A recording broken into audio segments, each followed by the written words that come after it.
Hello મિત્રો, કેમ છો બધા? આજે હું ને હર્ષ નીકળી ગયા હતા એક કામથી બહાર અને વચ્ચે આ સરસ રસ્તો આવ્યો જ્યાં નર્મદા કેનાલ હતી અને તડકો તો ખૂબ જ હતો અને વચ્ચે અમે થોડો નાસ્તો કરવા માટે એક જગ્યાએ ઊભા રહી ગયા અને મંગાવી લીધા હતા ઉત્તપમ, જે બરાબર લાગ્યા તો નહીં, પણ શું કરીએ, ભૂખ લાગી હતી. પછી જો ઘરે આવતા આવતા મારી હાલત આવી કંઈક થઈ ગઈ હતી, એકદમ લૂઝ થઈ ગઈ હતી હું તડકામાં અને આ રીતે પીસફુલી પગ મૂકી અને બેસી ગઈ હતી અને તડકો 45 ડિગ્રી હતો. પછી ઘરે પહોંચી અને બધા સાથે મળી ફૂલ ફેમિલી નીકળી પડ્યા હતા વિસનગર આવવા.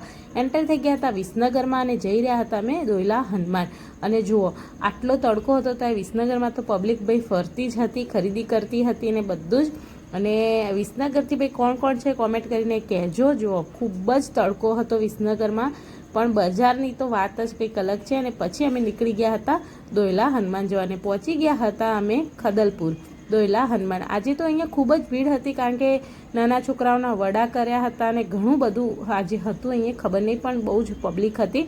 અને તમે જોઈ શકો છો મંદિરના અંદર પણ ખૂબ જ ભીડ હતી. આજે વડા કરવાના 2-3 લોકો, બધા ખાસા બધા લોકો ભેગા થઈ ગયા હતા. તમે પણ દાદાના દર્શન કરી લો. અમે કરી લીધા, વડાનો પ્રસાદ ખાધો. મમ્મી, પછી મારા નણંદ અને એમની ભાણી બધા જ બેસી ગયા હતા. કીસુ છે એ બધાને હાય કહી રહી હતી.